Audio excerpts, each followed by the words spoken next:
I can say I'm a bishop of the crisis, because I was appointed in 2017 when the crisis started. I know there were priests who were holier than me, there were priests who were better off than me, there were priests who were more intelligent than myself, there were priests who had worked for long and who had done great things for the church that I have not done even, But God decided that I should be chosen. I've always said, if I don't identify myself with the people when they are suffering, when am I going to identify myself with them again? It is when you are in need that you need to see your pastor. They came with sellotape. So they put my hands behind. They had to sellotape my hands. And then they had to tie my legs. I was lying on my stomach. There were challenges that we will encounter, and I did encounter a good number of challenges. But what is important now is that by the grace of God, I was ordained a priest, and I've served the church for the past 25 years as a priest.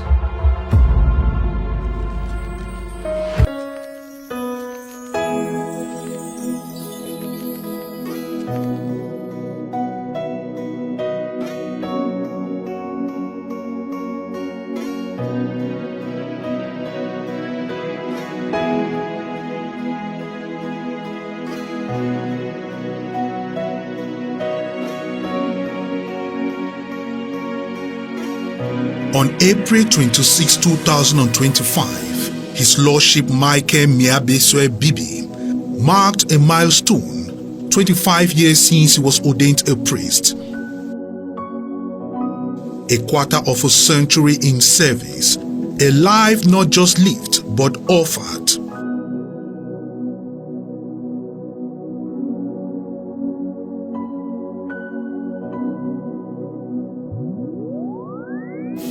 This documentary is not simply about the years. It is about the faith that shaped them, the cross that carried them, and the God who sustained them.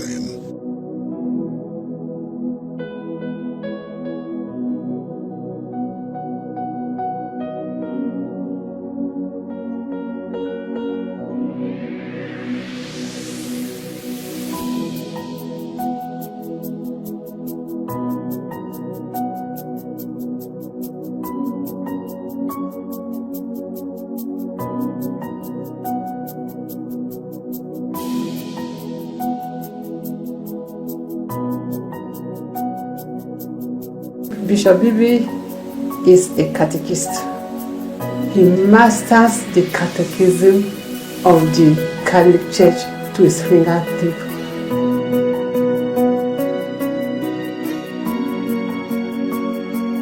But to understand a man in the mitre, we must journey back to the beginning, to a boy from Bamising in the northwest region, whose calling would echo far beyond his village. I was delivered in the year 1971, precisely on the 28th of July at the Bamenda Provincial Hospital. Our house is located in Meta Quarters in Bamenda, and I was baptized in the cathedral, St. Joseph's Metropolitan Cathedral, and baptized there. I started my primary school actually in Bamising. My late father, Pa James Landong Bibi, was from Bamising, while my mother, Mama Teresa Ngum Bibi, from Bafut, but we had a compound in Meta Quarters in Bamenda, which is where I stayed. And I did the first 2 years of my primary education, class 1 and 2, in Bamising, in Presbyterian School, Bamising. And my father happened to have been the headmaster of that school. And after that, I was transferred to Catholic School, Big Mancon, St. Joseph's Catholic School, Big Mancon, where I did class 3 right up to class 6.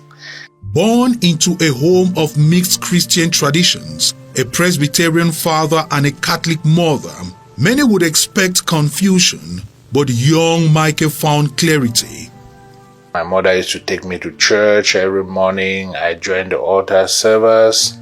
My elder brother, Dr. Emmanuel Kenta Bibi, was also one of the altar servers. I used to admire him when he was serving.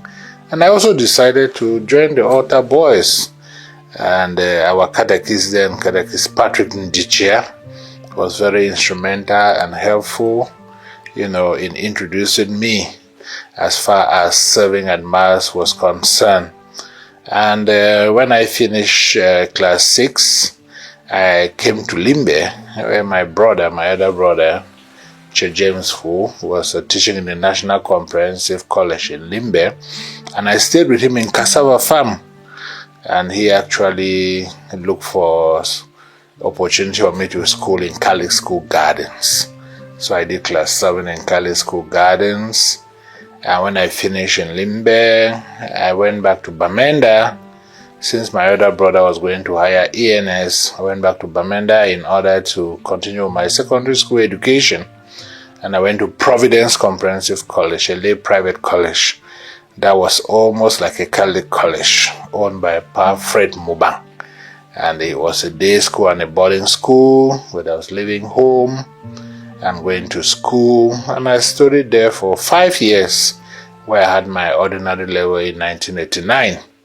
And when I came back to Bamenda, of course, I still remain very committed, going to church and serving at Mass. We had the opportunity to have vocation camps. And I started attending the vocation camps to go through the vocation camps. They tell us about the priestly life, the religious life, the different types of congregation, the diocesan priests, and all the rest. So I was going to the different vocation camps. His earliest lessons in faith were not taught in the classrooms, but through the witness of a mother's unwavering belief. Her faith and her belief in the Eucharist made it in such a way that every morning she was going to church. When I was in secondary school, I had to accompany her. And it was 6 o'clock Mass. I would leave in the morning with her. We go for Mass at 6 o'clock. After Mass, we are walking down together. She's going home and I'm going to school. And I'll go to school. I'll have time to read, waiting for my friends to come. In those days, there was nothing like breakfast. You just have to hustle the whole day. Then by the time I'm finishing school, she's already in the market. She was selling tomatoes. I will leave the school now. I'll go straight to the market. Then she'll buy me rice for 50 or 100. I'll eat. Then I'll carry my tomatoes pan to go to the lockups in order to sell tomatoes, in order to get money to pay my fees. And I did that every day when I was in secondary school, where I sold tomatoes. After that, she started making food cow. I'll carry the food cow. She'll buy palm wine. I'll hold the palm wine. We'll carry the food cow. We'll go around the sheds. People will buy the food cow. They'll buy the palm wine to drink. After that, she became a seamstress. She will sew dresses during Christmas, especially. We'll hold it around the lockup there in Bamenda, move around in order to sell so that we could get money. Eventually, my father opened an off license. I will also sell in the off license. I remember preparing for my ordinary level. I did most of the preparation in an off license because when customers are not coming, I'm reading. When the customers come, I'll leave my book, I'll serve them. Then I sit back, I continue reading. So that is it. My mother was very, very instrumental. Michael's call to priesthood grew stronger in the silence of prayer and the discipline of formation. His years in seminary, intense, challenging, transformative, shaped not just a priest, but a future leader. The challenge I thought I was going to have was when I had my ordinary level, because my other brother was just finishing from Sacred College, Mancon. My junior sister Gladys was in PSS Mancon. Then I wanted to go to Bishop Rogan.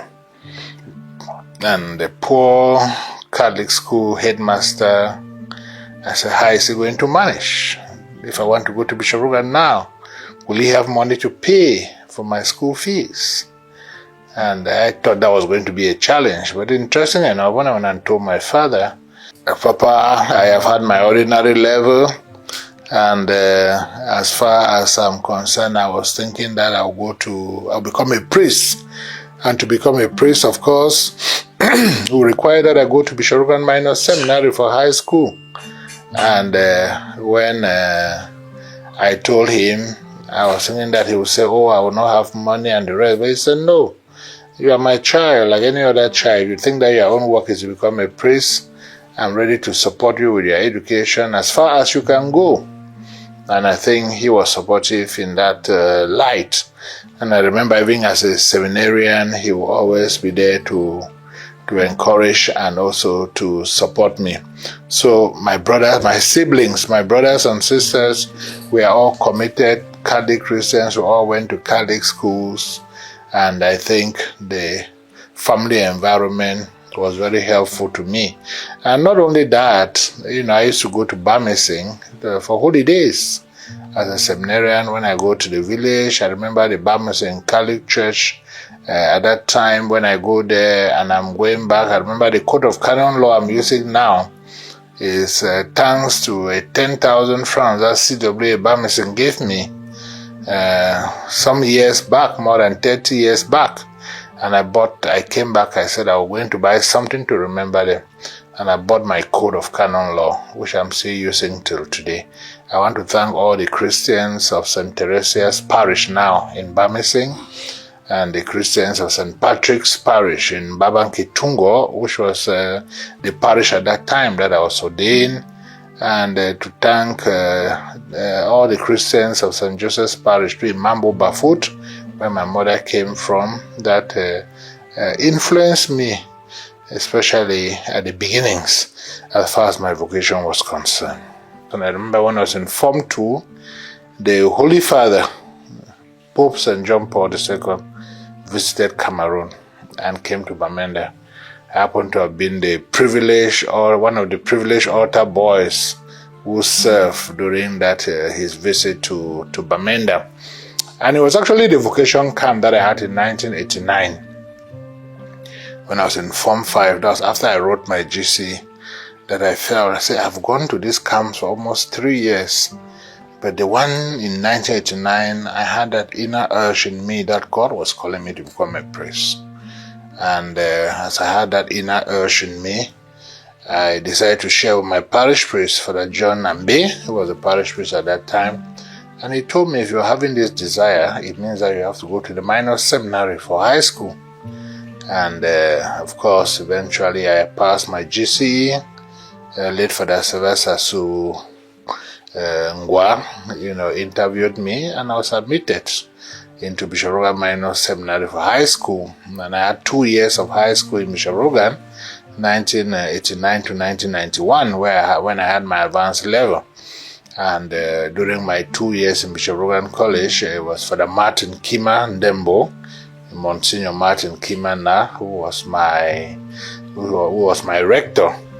And when I came to Bishop Rogan, after those 2 years, the urge was still there.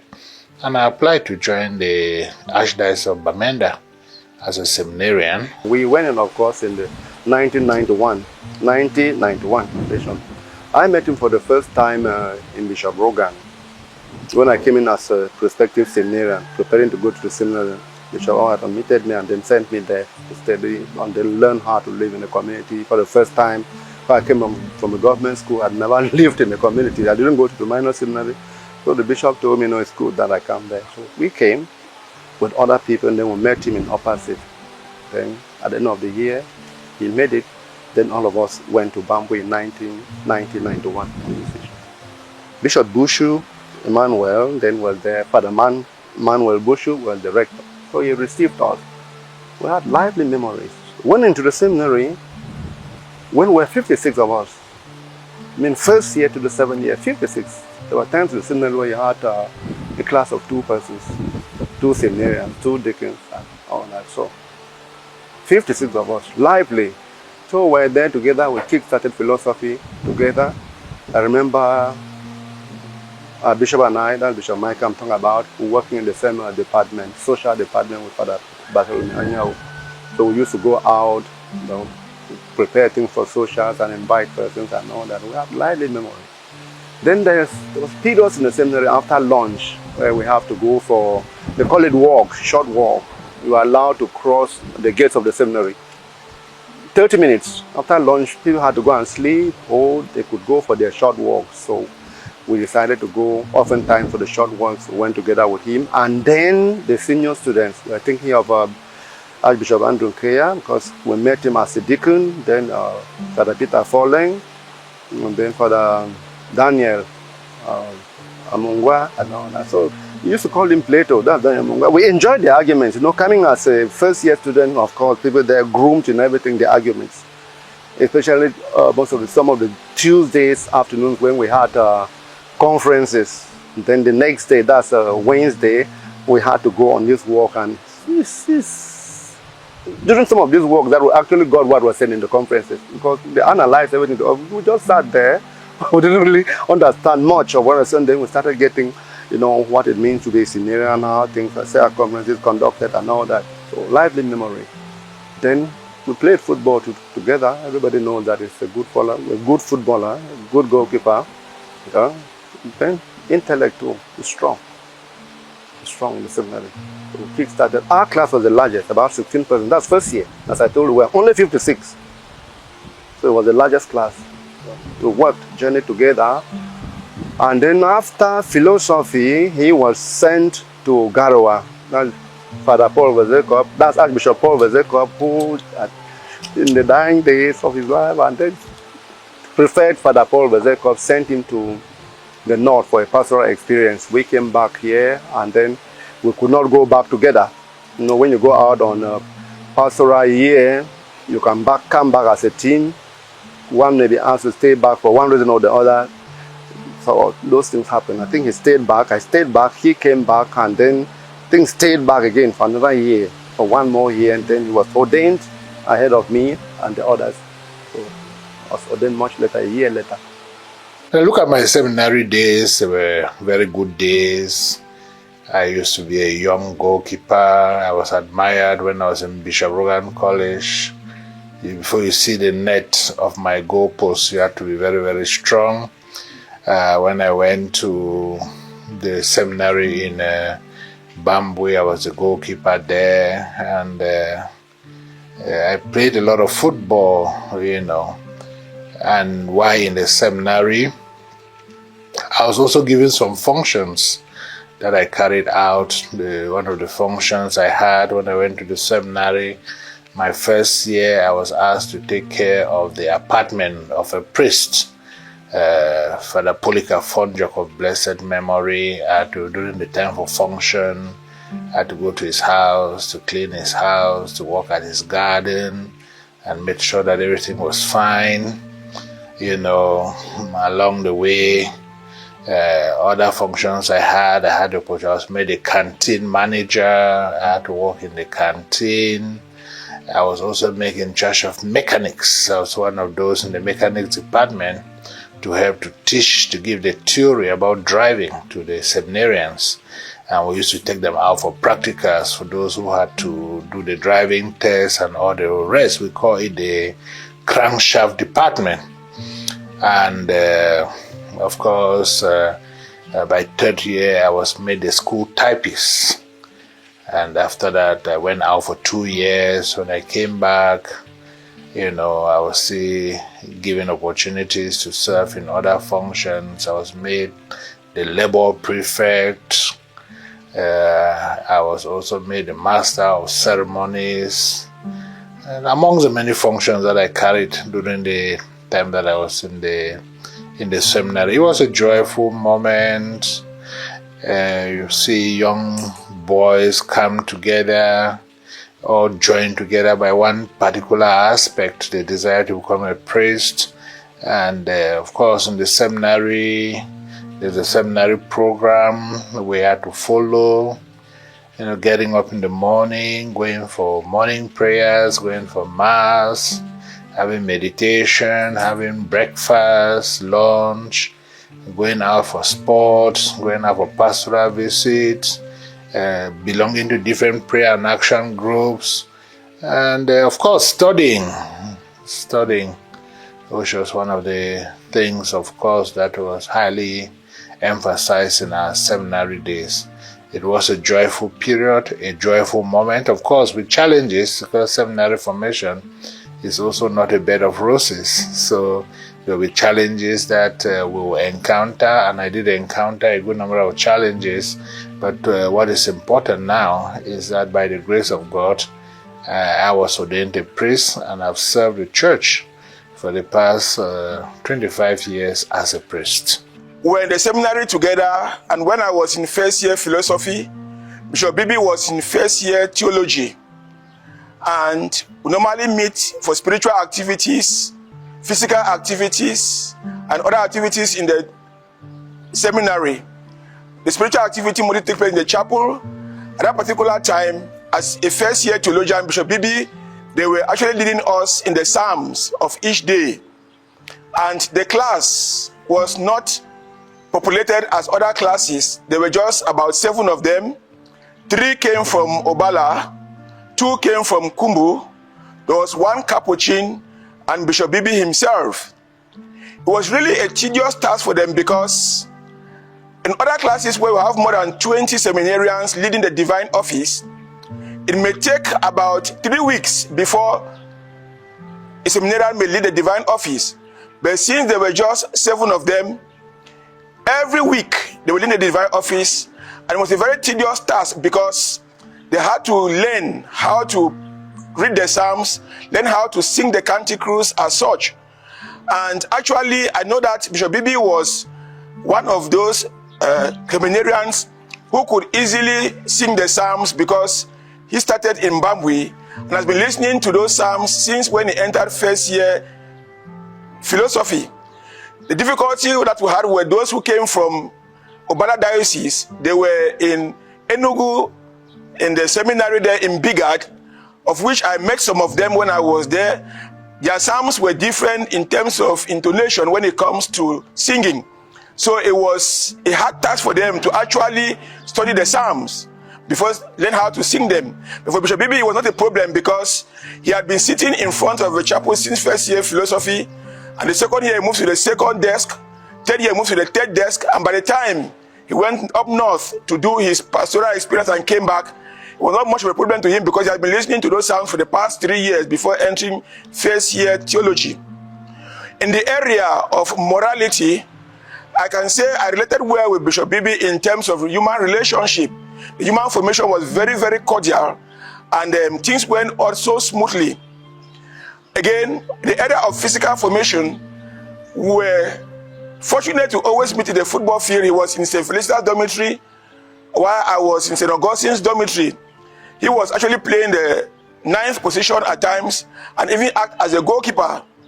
I realized one situation where it was so difficult, the match I would play together, because I was actually on the playing the 5th position, the full back, while he was a full forwarder, and he blamed me for running too much, because the ball was actually too fast for him, and since I was faster than him in terms of running, he had to blame me that I should reduce my speed, that I run like an animal, which actually I believe that because it was a gift that my mother actually gave us in terms of physical strength. Looking at the other area generally, when he was actually a deacon, that time I didn't go out for pastoral year, so we met again in theology, and we related very, very well. I never knew that one day we'll meet again in a diocese of this nature. When it comes to intellectual formation, I think Bishop Bibi was far above average, and he did his best to see that the all-round formation, spiritual formation, moral formation, human formation, and pastoral formation went well in the seminary. I think that class came out as a wonderful class because of their participation that was weekly in the seminary. I really thank God for that particular class, and I think he's relating well with us now in the diocese because of what he got from the seminary. In 1999, the call grew louder. He was ordained a deacon, one of 7 and the lone candidate from the Archdiocese of Bamenda, a foreshadowing of a unique path. Normally in 1998, during the installations, when we went back to school in 1998, my bishop accepted that I should be made an acolyte. When you go to the seminary, after your first year of theology, the second year of theology at the beginning, you are made a lector. If your bishop accepts, you apply. Then after that, you apply to become an acolyte, and if your bishop accepts, you'll be installed an acolyte. So I was installed an acolyte, a lector in 1997, an acolyte in 1998, and the next year, 1999, 29th of June, I was ordained a deacon at the St. Joseph's Metropolitan Cathedral in Big Mancon, and we're 7 of us. 7, 3 from Obala, 2 from Kumbu, then 1 from the Capuchin, then of course myself. And after the ordination, of course, we went for apostolic work, as every other seminarian would do, after having a meeting with our bishop. And after that, I went back to the seminary. Apostolic work, I did it in Benakuma Parish. They sent me to Benakuma Parish. Benakuma Parish was under Wom Deanery. I'm CC under Wom Deanery till now. That's when I went for one month apostolic work. And then after that, I came back to the seminary in September 1999. And December, I applied to be ordained a priest. And my bishop, my bands were called, and my bishop accepted that I should be ordained a priest. On April 26, 2000, he was the lone candidate called to the ban as he was ordained a priest, a unique ceremony that shaped him for the leader he would later become. I had my pastoral year in Seminaire Saint Paul de Guide in the Archdiocese of Garoua. When I came back, I didn't go back with the rest of my classmates. So I was given a probation by the bishop, and I was sent to St. Jude's Parish in Fundong, and my parish priest then was Father Michael Yu at that time. So I went to Fundong and I stayed with him for 1 year. Then I came back. So in my class then, I was alone because my classmate had gone ahead. Some of us were held back, but the others were from different dioceses. They were from different dioceses. Then the Diocese of Obala had sent 3 seminarians. That class was supposed to be an empty class, because after we went to the seminary in 1999 from Bishop Rogan, in 1991, after we went to the seminary in 1991 from Bishop Rogan, 1992, those who left Bishop Rogan went and started the spiritual year in Jinico. So that class was supposed to be empty. Nobody was supposed to be there because of that transition. So that's why eventually, those of us who could not continue with our classmates, we came back now and filled that class. Obala, as I mentioned, sent 3. Then Kumbu had 2. And then the other ones from the Capuchin. The Capuchin had 1. Yeah, so those were the people who were in that class. And as a matter of principle, as a matter of fact, even as I rightly mentioned, we're 6, not 7. One of our classmates was not ordained a deacon. He was also held back, but we're not ordained at the same time. Yes, so that is the situation. And of course, back in that class, I was the only candidate for Bamenda. So when I applied for ordination, my bands were called, And after the calling of the bands, I got a letter through the rector that the bishop had accepted me for priestly ordination. I had to go for a retreat at the monastery in Bengui together with the other candidates who were due ordination, except Obala, because Obala will normally ordain in July. So those of us who were due ordination went for the practice, for the retreat. And after the retreat, I came back, went back to the seminary. For the ordinations in Bamenda is normally on a Wednesday. So we come back from the retreat normally on a Saturday. So Sunday, Monday, Tuesday was a day for me to practice with the diocesan master of ceremony for the ordination. And that is how it went. And being ordained alone means that you must master the rite to your fingertip.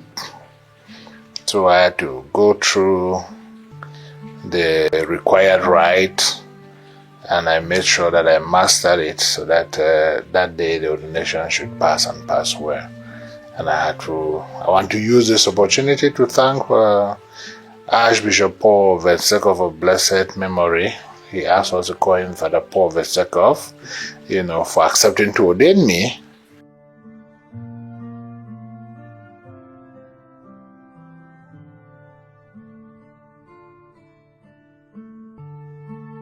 Father Michael's first assignment saw him in the trenches of pastoral life, where faith met hardship and ministry meant muddy roads, tired feet, and sleepless nights.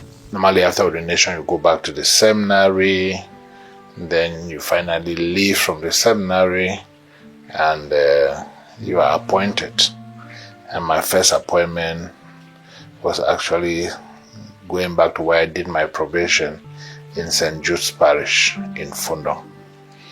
And of course, I worked in Fundong for 1 year. I was removed, sent to Widikum. I worked for 2 years. But the path of priesthood is never without shadows. Early in his ministry, Father Bibi faced a traumatic ordeal and attacked by armed robbers that felt more like a targeted abduction. What actually happened is that evening in the house, I actually played an interquartier. I played football that evening. When I finished, I came, had a quick shower, then rushed for evening mass in the convent at 6 o'clock. Mary Solida, the sister servants of Mary, in their convent. When I finished, then I came back to the house. On coming back, there was a young man who was supposed to work on some window protectors of the primary school. So I collected him on the road to come so that we talk about it so that he can begin the work, because I brought some money for the work. And as he came, I opened the office. I remember I had my shorts and my t-shirt. I removed my soutane, and he sat in the office. So we're talking. A tall man just appeared, and I was trying to say, "Who are you?" The man came with a gun on my neck and asked me to take off my hands, remove my glasses. Then I just saw that other people entered and they closed the door. So they took me and that young man to the parlor. And then they came with sellotape. So they put my hands behind. They had to sellotape my hands. And then they had to tie my legs. I was lying on my stomach. And within the meantime, my parish priest were celebrating 150th anniversary, I think, of the parish. So we also brought some boys to work on the benches of the church. My parish priest was Father Antonino Stanton, and he was up with the boys. So as we were doing all these things, he was coming down. His sister was visiting with a little child. Macrina of blessed memory now. So they also got the sister from the kitchen, came and tied her too. They didn't tie the little child, they asked him to sleep. They said he should sleep. So when my parish priest was coming out with these boys, they went out now to close on them. So as my parish priest was coming in, the boys were following. As they close up, they locked the door and said, "I will be father for you." Then my parish priest saw my condition and the condition of the other people who were lying on the floor, tied and the rest. He was not willing to identify himself. So they asked me, they said, "Who be parish priest?" I said, "Well, now they surely the smallest man we live with." So they got him. So, not parish, because when they came, I told them that I was a parish priest. Because I already started discussing with them. I knew that they were armed robbers on the church. So I said, "This will pass them the parish priest. I will be father for you." So the smallest person, a father. So they got him to now, tied him, and first went to his room. When they took me, they first went to my room. I remember my ever first phone I had was a cartel that my sister in South Africa, Gladys, bought for me. And I had just gone to town and activated it. And they brought it, but I never made one call. They took the phone, the shoe I used for my ordination, they took it, searched my room, let me know the things that they picked there, did the same with my parish priest, tied him too, and with the other people. And after that, they asked me to get up. I said, "I cannot get up, my legs are tied." Then they said I should get up, if not, they'll kill me. Yeah, they will kill me. I said, "Well, you want to kill me, you kill me." He said, "Yeah, we'll kill you, the bishop will send another prisoner." I said, "Well, I've collaborated with you and cooperated with you, so if you want to kill me, fine, but I cannot get up with my legs tied, because my hands are tied." So they removed the sellotape on my legs. Then I struggled with their help to get up, and they took me to the safe. I should go to the safe. The monies that we had brought to pay salaries for teachers that August, they took the money, asked for any other money. I said that was all the money that was in the house. And then they said, "Where is the other safe?" I said, "Well, the other safe is in the old father's house up." That was my only little trick that I wanted them to go that way. Maybe some people from alarm may come out. But then somebody was directing them. Told them that no, there's no other safe. So they took me out of the office, went to where the hillocks was. They had taken the key of the hillocks, where a single cabin hillocks that we just put the tarpaulin behind 2 weeks before that attack. So they put me behind the hillocks. They took some of them wore the dress, my father's dress, took the Bible from my parish priest room and the crucifix. That's how they were driving out with us now. And of course, the bridge that was getting up to the parish there was just repaired to. Just about 2 weeks before the incident, they started using that bridge. And they missed the road going out and took another road. And I think the person who was sitting behind hit the door and they stopped. So now wait, you see, when I don't think a different road moved on. With the tender came, then took the proper route.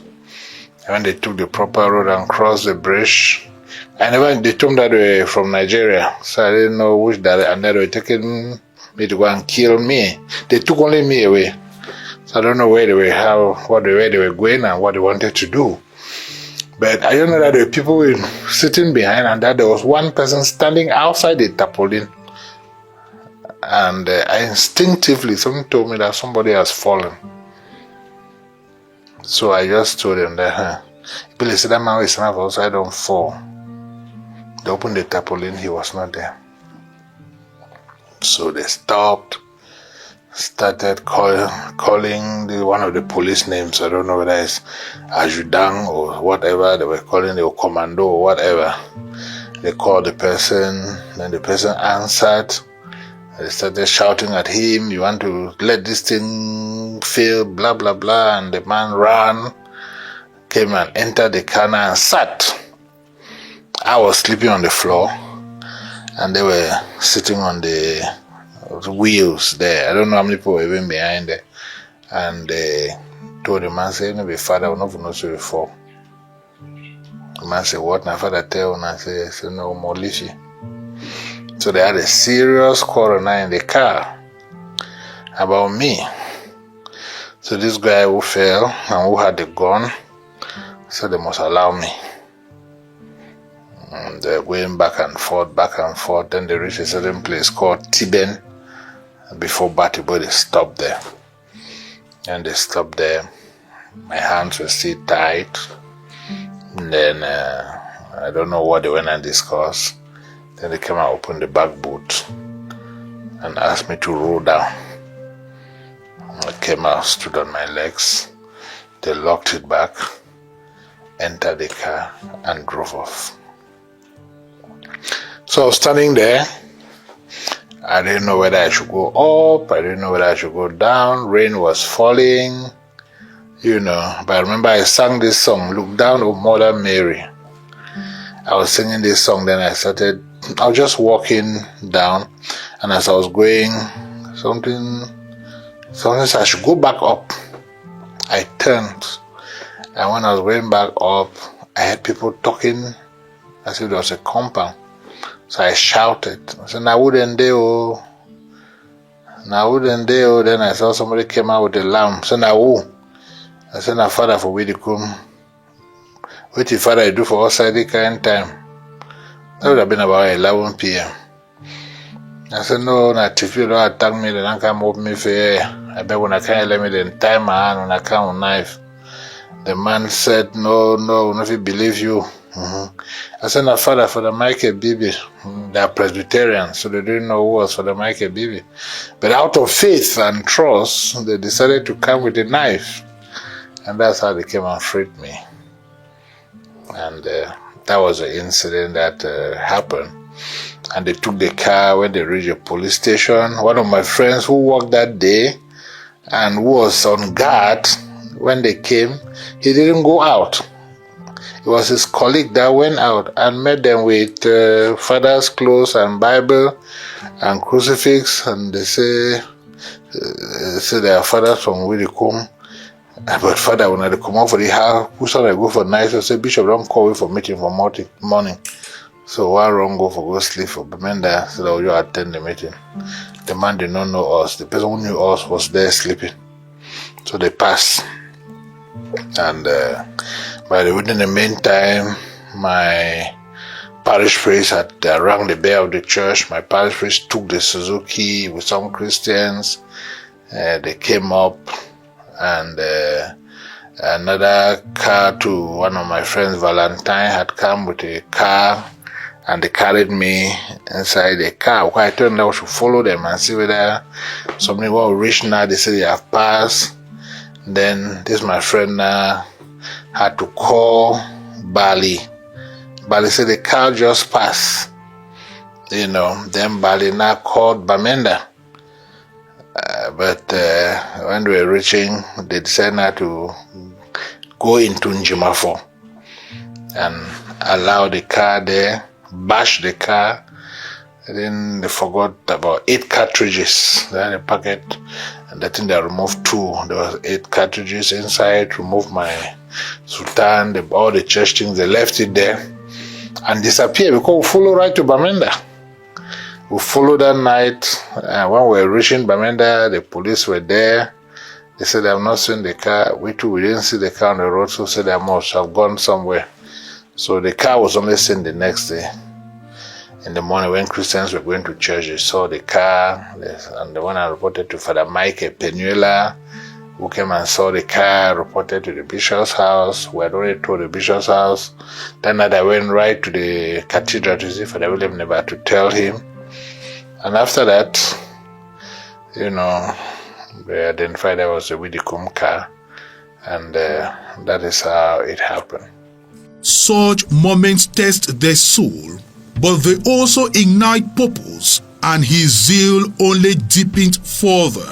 If I took into myself the responsibility to make sure that I go to those places and meet the people, because whenever you go and you meet the people, you bring them joy. You yourself, you are happy. The priest is not to lock himself in the house, and you see the realities that is there on the ground. And I've enjoyed moving on cane bridges, on motorbikes, under the rain, on foot. Different so far as I know that I'm going to meet the Christians, there's no obstacle. Yes, there's no obstacle, either human or environmental or terrain or whatever. I have to go and meet the people, and I think that has been my one desire. I say, when God gives you the opportunity to serve Him, you do it and do it well. Don't do it with any reservation. Yes, one day at a time. God gives me life today. I do the best I can do in order to make sure that I answer His call. On January 24, 2017, Rome called again. Father Michael Bibi was appointed Auxiliary Bishop of Bamenda. It was another leap of faith, and he said yes. Yes, so I was appointed on the 24th of January. I was ordained on the 25th of March. For me, it was like I was living in a different world. From after my appointment, I don't think I was myself again, because first of all, asking myself, why me? Why did God decide to choose me? And as we were asking, what qualities do I really have that merited? I know the priests were holier than me, there were priests who were better off than me, there were priests who were more intelligent than myself, there were priests who had worked for long and who had done great things for the church that I have not done even, But God decided that I should be chosen.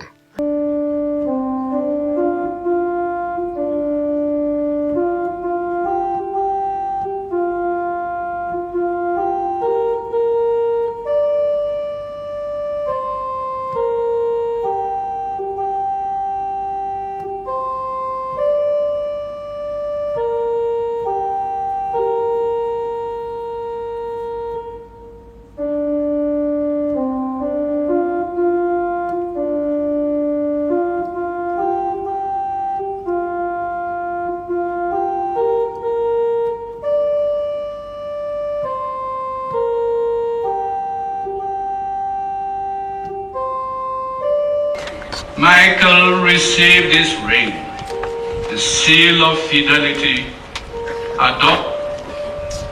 defiled faith, preserve unblemished the bride of God, the Holy Church.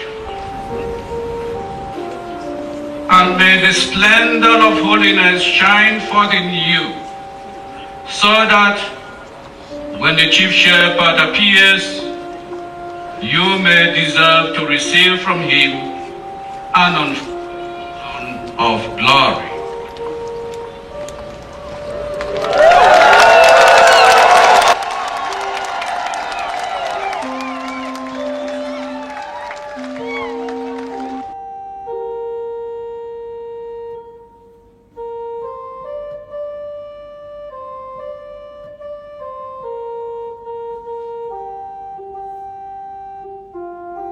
It was a great celebration. The Christians of the Archdiocese of Bamenda mobilized themselves. They came out in their numbers in order to join for prayers that morning. If you look at the video, you could see the crowd that came for the Mass that morning to see that truly Michael Bibi is to be ordained a bishop. And the ceremonies were good. I had chosen my bishop, Bishop Cornelius Fontem-Eswa, who is emeritus now, to be the ordaining bishop, and of course Bishop Gabitus and George Nkwo as a co-consecrators. Of course, all the bishops of Cameroon were, most of the bishops, not all, but the majority of bishops were there for the ordination, and I think that the celebrations went well with the Mass, the ordination rites. I had to prepare myself to go through the rites too, in order to understand the content of the rite. And after the celebration, I had opportunity to interact with the people during the reception, and I think God's hands were in everything, and everything passed on well. With that celebration, I was only asking myself, is this possible? Am I dreaming? Is it true? And we thank God we have been able to do the work as a bishop, first in Bamenda and now in Boya. But the timing was delicate. Cameroon's Anglophone crisis had erupted. Ministry was no longer only spiritual, it became pastoral amid conflict. I can say I'm a bishop of the crisis because I was appointed in 2017 when the crisis started. It be important. Unfortunately, it be sad. So within the context of the present crisis, they begin them will get they find them difficult for go for school. And when you look this palaver fine, you go see them say tomorrow, when things will come back normal, we be now we pray we all, we begin them go day backward. We mean say, if position to responsibility they come, of course, they never give that position for people them way they never go for school. Them go that's what give them for people them way them don't go for school. So my 3 years as auxiliary bishop of Bamenda was not easy as far as the crisis was concerned. And I remember I told myself, because immediately I was ordained on the 25th of March, I think then coming Monday or Tuesday I was in court because the bishops of the province were accused for making schools not to go on. And they convoked all the bishops to court, and all the bishops could not come. And I told my archbishop that I will represent you people. And I went to the Court of Appeal in Bamenda. That was just about 2 days or 3 days after my ordination. And I represented the bishops. For these 8 years, we got enter. So even my second girl became for register that year. I be registered here, I do everything. But unfortunately, I never right. So we can't say and say, it in the register bring a frustration. So we enter for bush, inside bush, we start staying with the beginning. For 2 years, my beginning before go school because of the crisis. So even our friends, they lost their life. Our neighbors, they lost life in the crisis. So up to today, we still get that pain. People they still lost life because of the crisis. Looking at the situation of the people, I've always said, if I don't identify myself with the people when they are suffering, when am I going to identify myself with them again? It is when you are in need that you need to see your pastor. And when I was in Bamenda for the 3 years, ask me how I did it, I will not tell you. But I know I went through thick and thin with the crisis. It was at the heart of it. And I had a very courageous driver, Mr. Emmanuel Chu, and his brother, Pascal Chengeng. Because when I was going on, I'm going to those places, Emmanuel said, Bishop, I will go with you.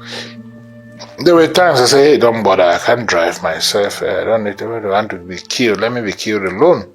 If I still young, Emmanuel said, I'll go with you. His brother Pascal was like my other close collaborator because we worked together in Merivale, and then he used to take the videos and send out and do things. So he was like my communication officer. So he just said, no, we have to be together. And we've gone through situations in which we were blocked somewhere, we had to come out, identify ourselves. who survived the very bad roads in some of those areas that have literally been abandoned as far as maintenance and construction is concerned. We have had situations in which we were kidnapped. I remember there's 2 particular days that I went through a very difficult situation, and I was kidnapped today, Wednesday. I was around Batibu. I was driving, and this young man just came on the road, surrendered us. And then I was sitting behind alone. They entered the car behind with a gun, took the phones, took our ID cards of my driver and his brother, and took us to a certain place. Of course, when we went to that place, there were other cars there, and other people were already also there. And I came out. Then one mama saw me, a precious lady, precious blood woman, ran to me and asked for blessing. So I said a prayer and I blessed her. And the big man of this boy said, "Do you know him?" I said, "He's our bishop in Bamenda." So he just asked them, "Where is his phone?" They gave my phone, they gave my ID. So you didn't know with them. I showed my driver and his brother. They gave their own too. So we should go. We left. Actually, we were coming to Kumba. Because Bishop Agabitus had an appointment in Yaoundé.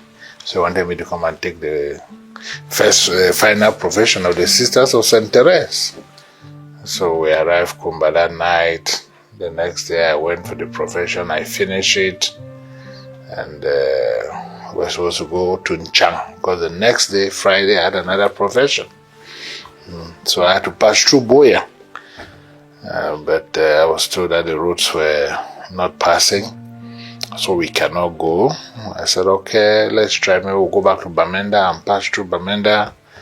But when I stopped and found out from the military control on the road whether I could pass, they say, well, they cannot tell me to pass or not to pass. All they know is that no car has passed here since morning, except the armored car. So it was very clear to me that I was, and for the first time I asked Emmanuel, and do you want us to go? Can you brave it? Emmanuel said, no, let's go back. So I said, okay, let's go and sleep in the bishop's house. I'll leave very early the next day and see how we can manage. And within the meantime, the Vicar General called me, the road is passing. The finance administrator had just come back to Kumba from Boya. I said, oh, that's good news, let's go. I didn't know they came by convoy. As I was coming, I reached Banga Bakundu. That's where they surrendered us there, took us to the forest. I had lots of time for interviews and questioning and threats, everything. But thank God, after about 4 hours, we were released. But we could not continue because we didn't know what was ahead of us. So we had to stay in the village and left very early the next morning for Nchang. The crisis period has really been a difficult one because the bishops have been accused about schools. The bishops are either accused of supporting the government or government accusing them of supporting the separatists. But the mission of the church has always been a mission of peace. We're there to make sure that peace reigns. We're there to make sure that there is justice. And the church has always said we must practice justice. And justice is given to each and every person what is his or their due. And we have been trying to do that. And you look at the situation, the church has been very, very much involved in making the situation to be what it is today positively. And the church will not relent in their efforts in doing that. In December 2019, Bishop Michael Bibi was appointed Apostolic Administrator of the Diocese of Boya.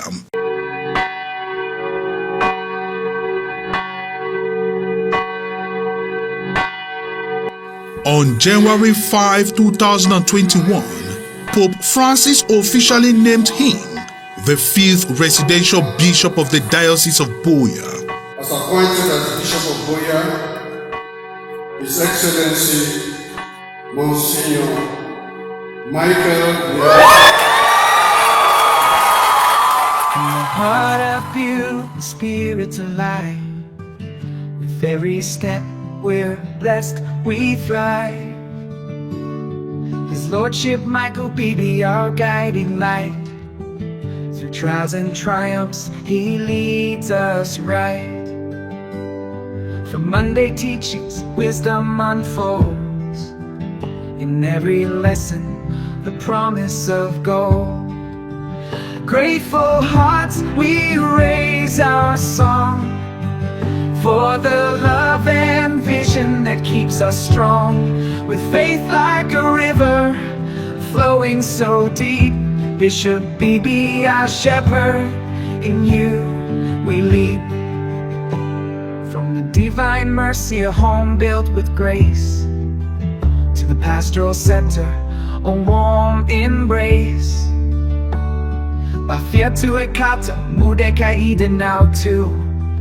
In every corner, Lord, we thank you.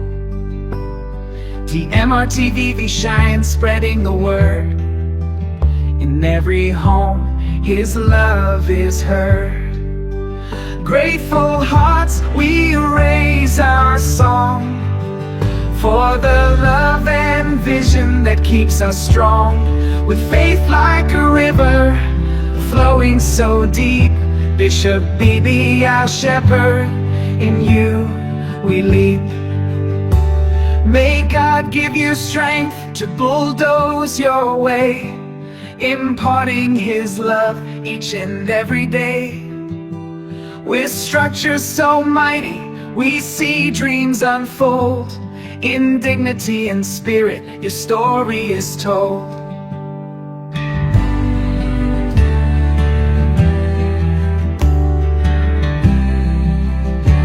On February 25 that same year, he took canonical possession, and with that, a new chapter began. We find our place. Your vision, my Lord, lights up the night. With every community, we feel your might. Grateful hearts, we raise our song for the love and vision that keeps us strong. With the present letter, I authorize the Right Reverend Michael Bibi, appointed Bishop of the Diocese of Boya, to take canonical possession of the diocese with all canonical effects.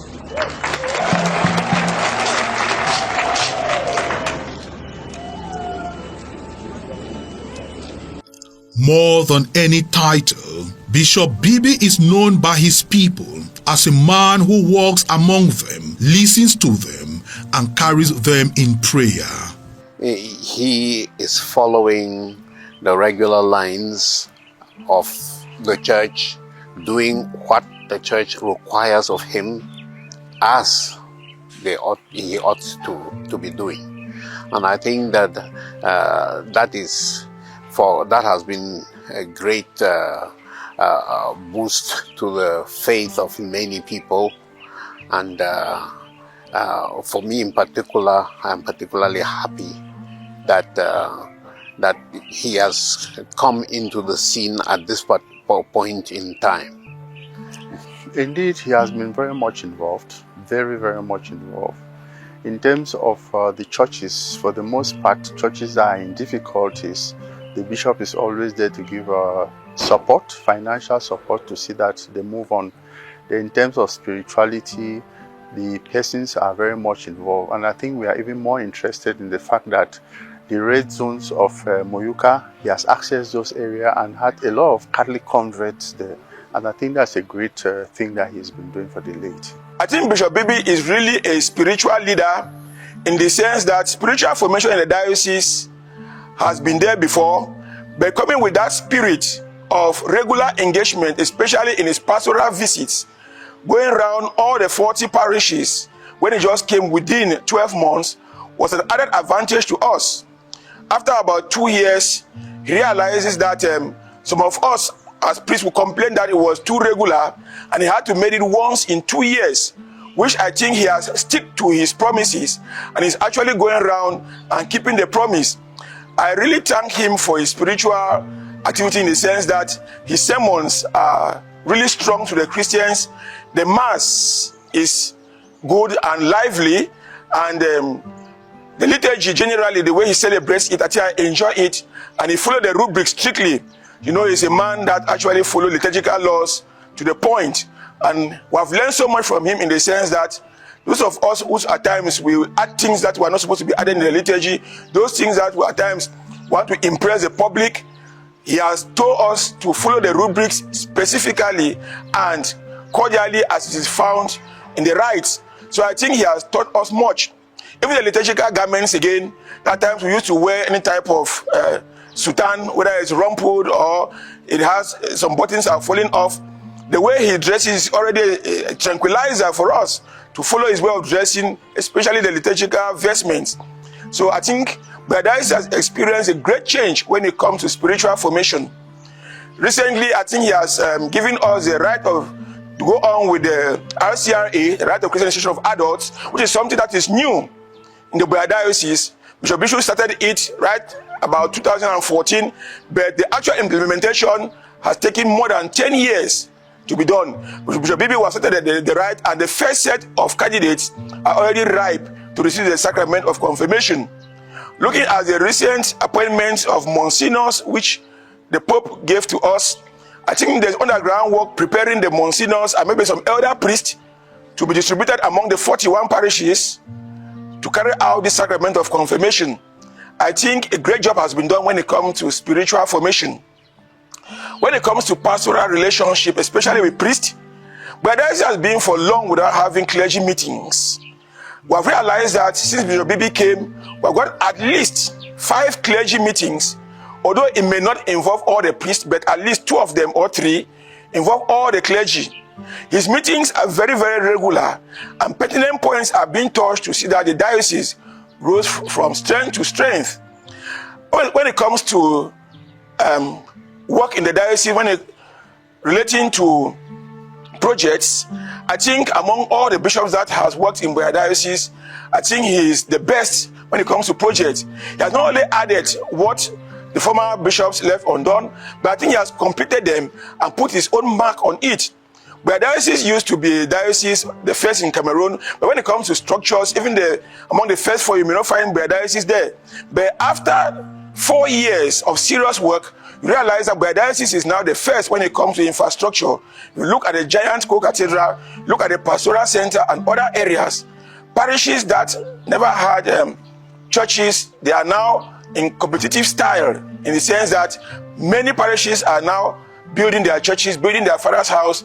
And wonderful for him is that he gives not only financial support, but spiritual support to those places. For the 75th anniversary, Zayanik, you know how long it has taken us. The past 1 year has been a very busy one for us, and all the deaneries have been involved, and he has gone around through all the deaneries. I think the 75th anniversary was a great success to us when we did the evaluation meeting. So I think he is on the right track, and I wish him more in his ministry.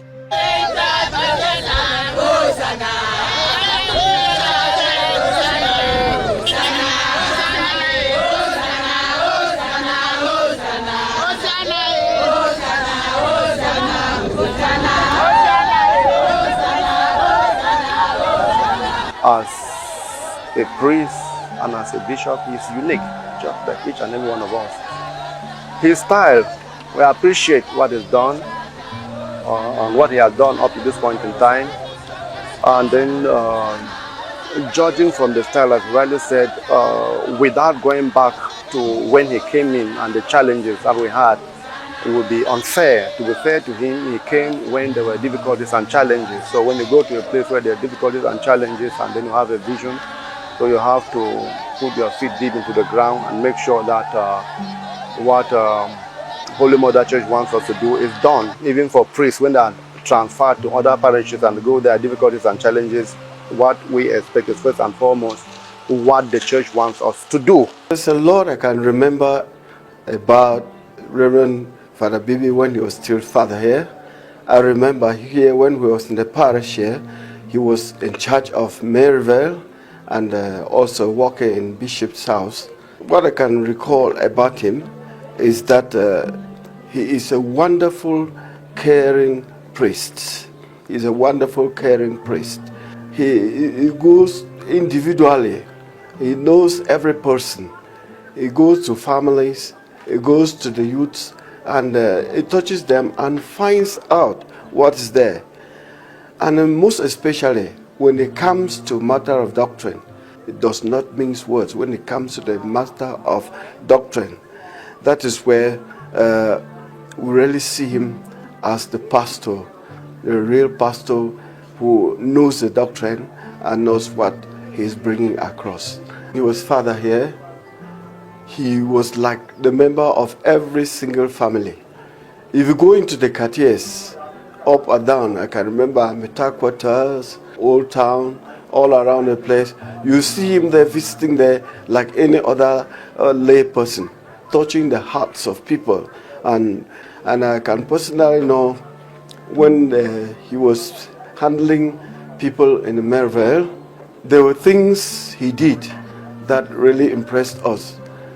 Those people who were not able to catch up with things, like to get all the books that were necessary, he took all the pains to print them up and personally gave them free to the people who were not able to.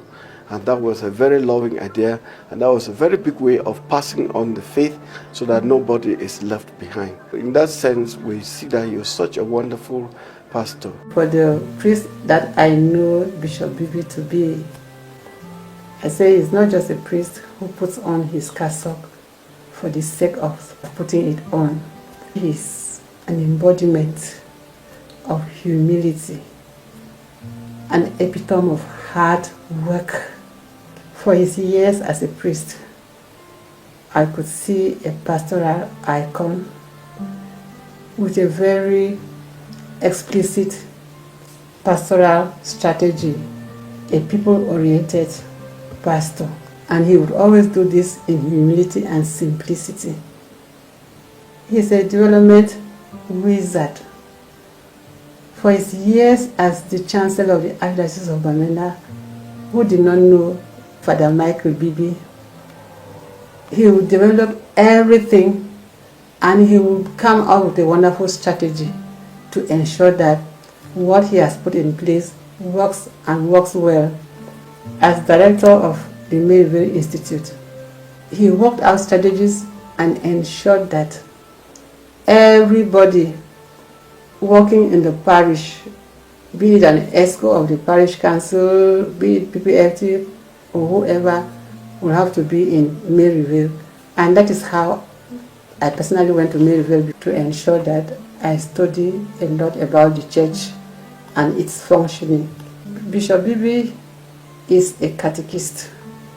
He masters the catechism of the Catholic Church to his fingertip. He's a very warm person. As a little boy, as a young man, as a priest, even as a bishop, if he greets you, if he hugs you, you will just feel, oh my God, God is holding me. So it just makes you close to him. I happen to be one of the students, ex-students of Maryvale Institute, who did not have it the easy way, because when we started, Bishop Bibi was so strict. There was a day I wondered, does this man know that we just want to come and learn to know a little bit about doctrine? But he didn't take it as common as we thought or as we took it. We went to Bafut. We were, I think, the 3rd or 4th batch. And when we went to Bafut, we were sleeping on bunk beds. And in the evening, he had to come and check if the mamas are okay. And he would say, okay, you people don't mind, it's okay.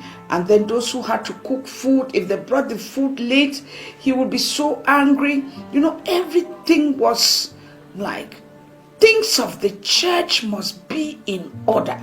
To lead is to serve, and in serving he inspires.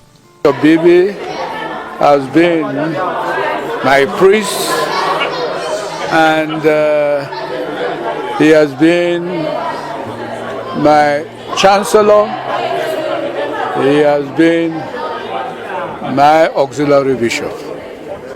So I have accompanied him right from the beginning to this moment. And I want to say I'm proud of him. He's very hardworking, and I think his short time in Buya has shown that. I only pray that God may continue to bless him, strengthen him, that he may continue to serve God and do the will of God for the good of his people. I'm not really a special priest. I'm just one of the priests that the bishop ordained in the Roman Catholic Church in the Archdiocese of Bamenda. I was just doing my work as a chancellor and bishop secretary in the diocese. And I don't know those who recommended me. I don't know what they saw. I don't know what motivated them. I don't know what captivated them. And they decided that I should be proposed to be made auxiliary bishop of Bamenda. And of course, after that, when your name is given, it's not only one name, there are always three names. And they investigate the three people.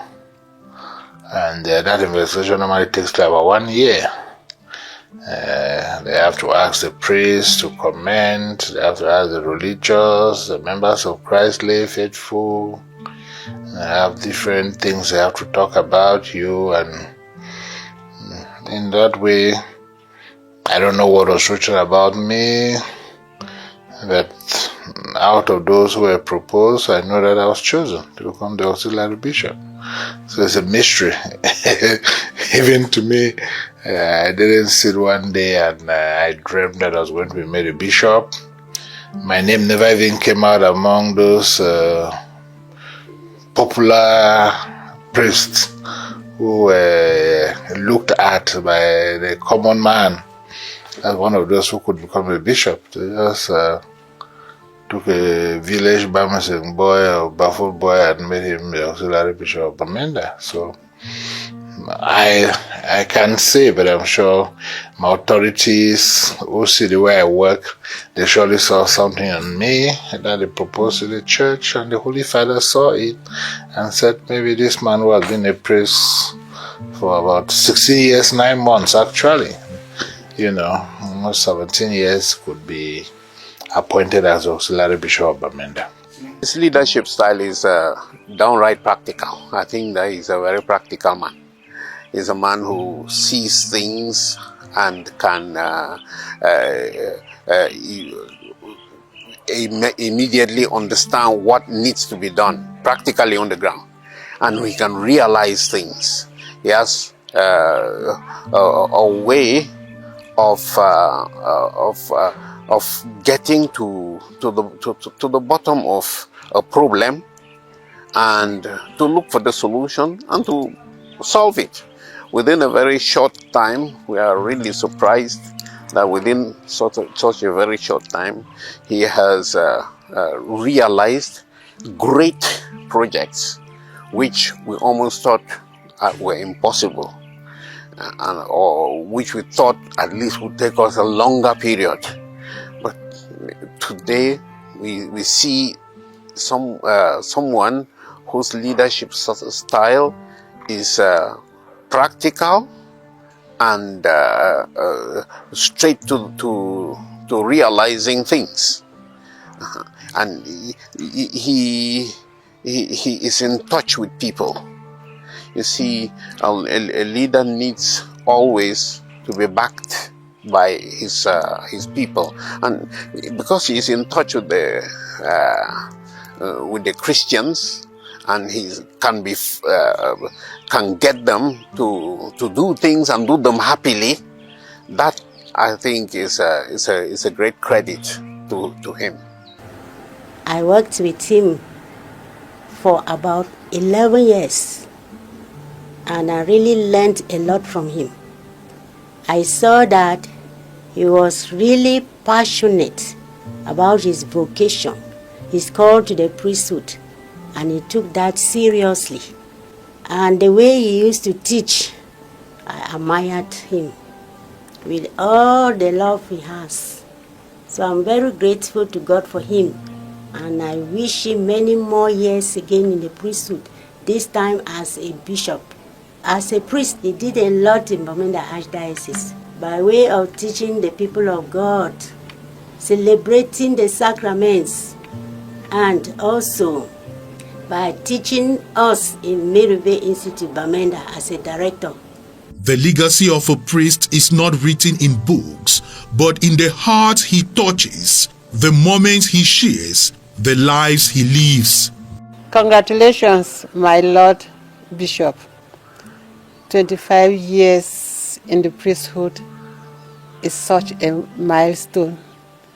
For 25 years, your dedication and devotion to selflessness have been a milestone to many, have been an icon of hope and inspiration to many.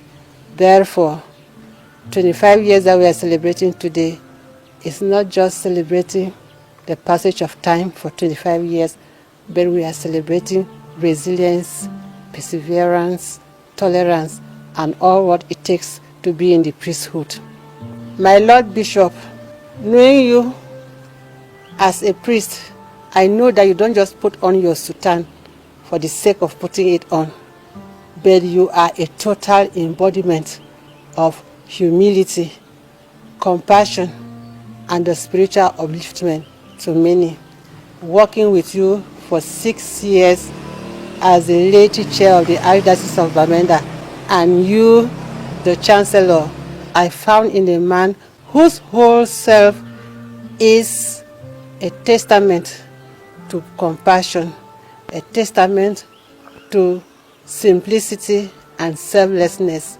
I'm very much grateful to God on behalf of Emeryville Institute and my co-brothers and sisters for the anniversary of our mentor, Bishop Bibi, the 5th anniversary. He was our director in Emeryville Institute, and we learned a lot from him. In fact, he's a living saint. We congratulate him for this anniversary and pray that the good Lord who began his good work on him will bring it to perfection.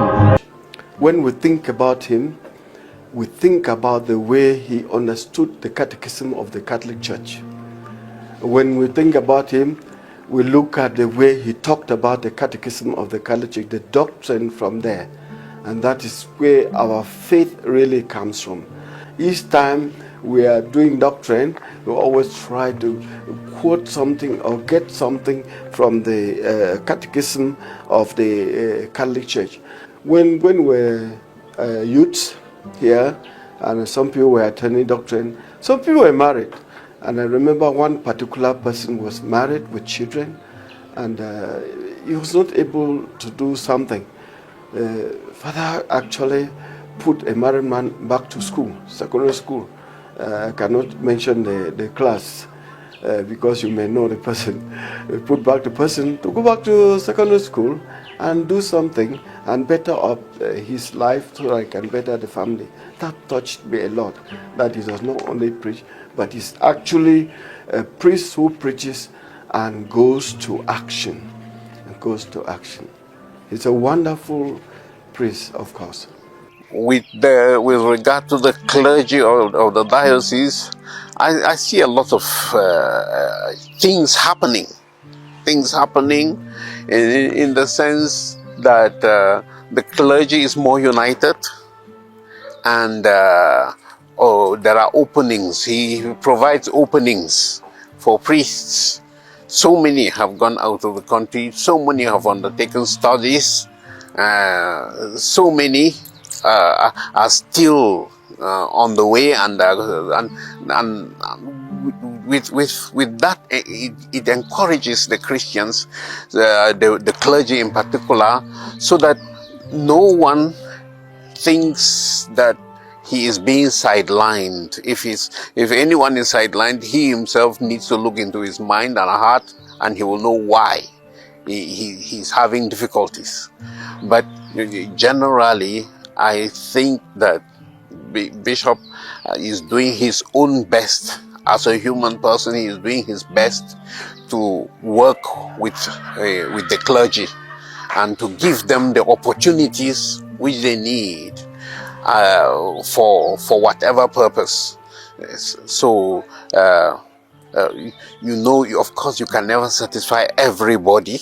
It's particularly impossible, practically impossible to say you will work and satisfy everybody. But I think that he has made an effort, and he listens to his priests one-on-one regularly. He calls the priests, he dialogues with them, talks with them. And even when a hard decision, he needs to take a hard decision, he talks to the particular individual.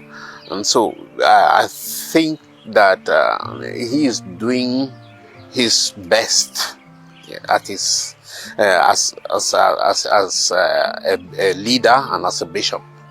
My wishes for him are that he may continue in the line in which he has started.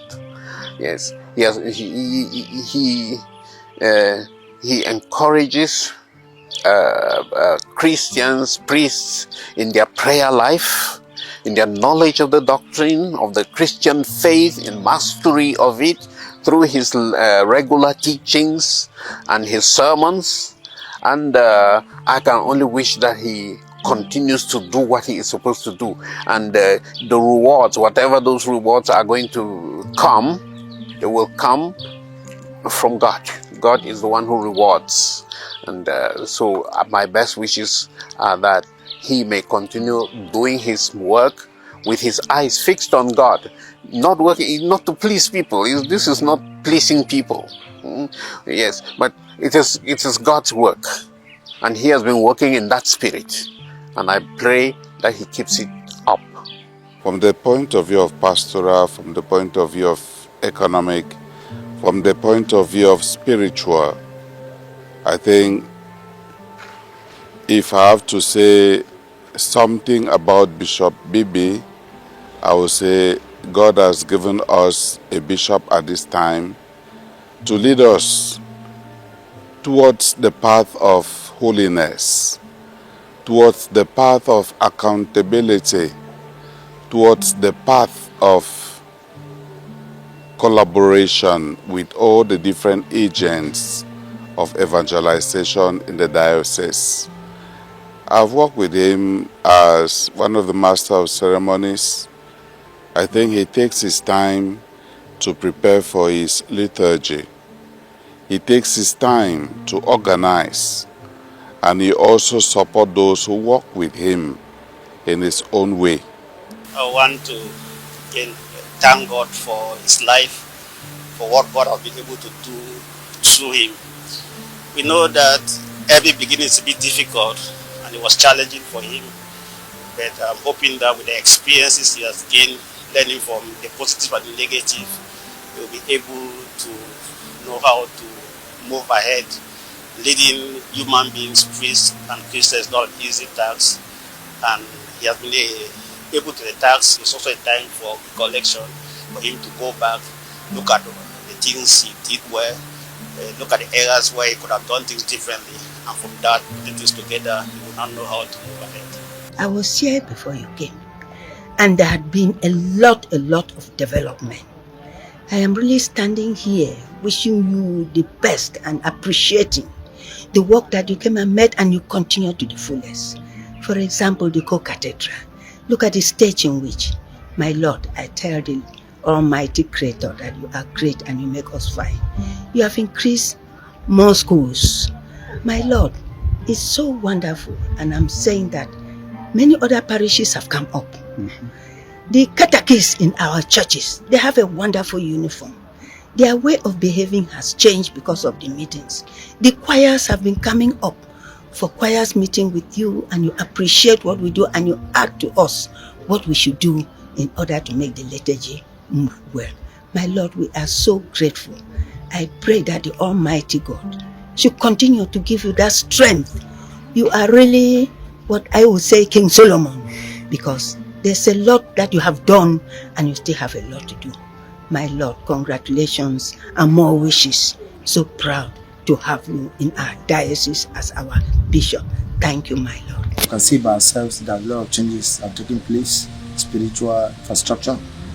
And of course, the Christians are happy because you can see that the emeritus bishop did his best and he carrying over now with him. He has done a lot. You can see the pastoral center, the cathedral. You can see the deaneries are created. Go to St. Anne, you can see the infrastructure there. The enrollment have increased now. And the bishop house cannot just occupy just the bishop alone. About 9-10 priests can even live there. And all those who are working with him, the chancellor, the private secretary, and the rest of the priests who are working with him, they are living with him there. So you see, he has done so much that within these 4 years of him being in the diocese, he has done a lot. Beginning as he was as the apostolic administrator of the diocese, and then as the bishop now. He's working hard trying to put the diocese in place so that all the religious, the priests, the laity will enjoy the infrastructure and what it is as the first diocese of in Cameroon. The coming of Bishop Bibi to the Diocese of Buea has been a blessing to us in Buea Diocese, because we have seen the progress of this diocese in various dimensions. When it comes to spirituality, you realize that the spiritual life of members have increased. Because, for example, you see what has just happened here today after the doctrine. Many people are out here and are very happy from what they have gathered from the bishop. In terms of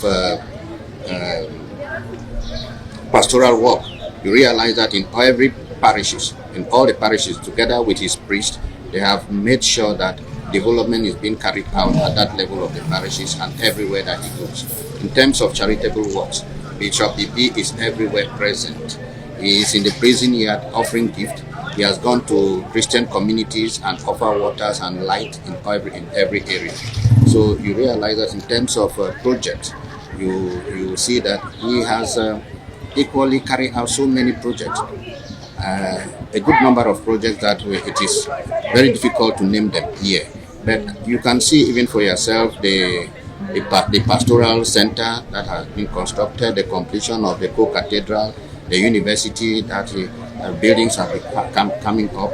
I think a lot of development has come up with this in this diocese because of since the coming of Bishop Bibi. One of the support you realize that during the blessing of our national secretariat, if we have been able to realize this national secretariat today, is thanks to Bishop Bibi, the support and collaboration he gave us. And it's not only that, I think we were even privileged because after the construction of that national secretariat, that building was blessed by the representative of the Pope, the Nuncio, and all the bishops in Cameroon came there for their 48th seminar. So with that type of blessings that has come to us, I think we are reassuring him that we, the Catholic Men Association, will continue to give him the support and the development that he needs, the support and the collaboration that he needs in order to take this diocese to where he wants it to be. When I was elected into the office of CW as a diocesan president, it was as if he too was preparing to become the bishop of the Diocese of Buea, because when I started off like the diocesan president, he too was immediately appointed as the bishop. So I had really worked so closely with the bishop. I mean, he's somebody who has a listening ear. The closeness was as if I was really running the diocese with the bishop. Being the bishop of the Diocese of Buea, and I being the president with the CW diocesan president. Each time I get stuck somewhere, I just called him. I called Bishop. Bishop, this is what I'm going through at this particular point in time. He would listen to me and tell me, advise me what to do. I want to thank God for him, because the good thing is that I started off with him. So I've been seeing him as my father, and he has been seeing me like a mother. Because despite all what is going on, the detractors who are causing a lot of distraction, I keep on telling him, move on. Because those challenges happening or taking place are just the things that are making him strong and enabling him to do his work well. He's a role model. He's a developer. He's a father. He's a shepherd. I'm so thankful to God for him because, and I can remember when Archbishop Andrew Kea told me, Bishop Michael Bibi, take the button and block your ears from detractors. So I think he's really doing it, and he's doing the job perfectly well. I know it's not easy being a shepherd in the big diocese of this nature, but I think he's doing it. I'm so happy for him. Are there any particular achieved a lot? And this achievement is not that the money came from him, but came from the Christians who were willingly to support him, who were willingly to contribute for him to realize this project. In fact, I'll quote the CWA. At first, it was difficult for us. Each time we had to have a meeting, it was difficult for us to accept to host meetings in our diocese because we lack places. When we're going out for meetings in other dioceses, we saw that they had pastoral centers where they could host members of the CWA. We never had. But this time, since Bishop came, he made he finished with the co-cathedral, then started the pastoral center. We have, I think, the best pastoral center all over Cameroon. In Cameroon, we have the best.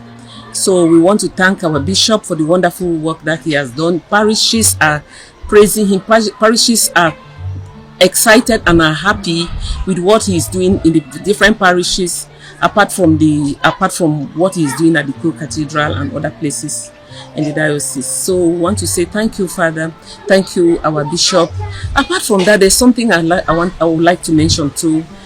Those people at Bafia, it was difficult for anybody to go there. I mean, for even priests to go there. But the bishop has made it so light until those boys come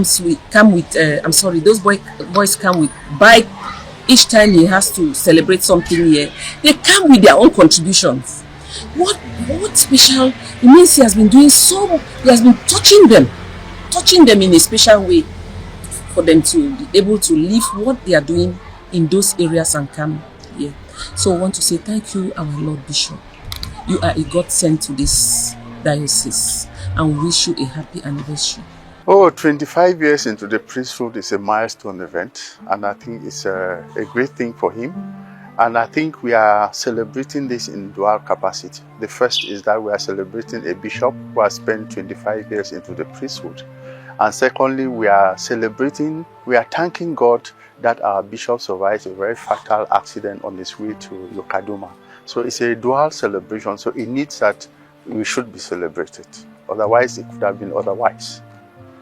The message for him is that he should put himself together. The Christians are behind him. The challenges will always be there, but with the enthusiasm that he has, we know we can overcome all those hurdles. I am really excited to share with Bishop Bibi on his 25th anniversary of priestly ordination. I wish him a very fulfilled moment and a moment of celebration. As a true servant of God, he has touched so many lives. I've worked with him closely, and I'm happy to be a part of this celebration, asking God for abundant blessing and graces as he ministers to the people of God in the Diocese of Buea and beyond. Manama benambangya, manama benambangya, manama benambangya, we nanama we magam jimao. Manama benambangya, we nanama we magam jima. Nara benambangya, nama benawembangya, nama benawembangya, nama we magam jimao. I give thanks to God, I give thanks to God, I give thanks to God who guide you every day. Oh. So Papa, I thank God for you. The wisdom where God began for King Solomon, day for your hate. Where you began for we, because man we talk say, you never know Catholic doctrine. That means you don't there for a kitchen, you know there for a parlor. Because all the two places now there will get you. So Papa, thank you.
From Bamesing to Boyam, through trials and triumphs, one man has said yes.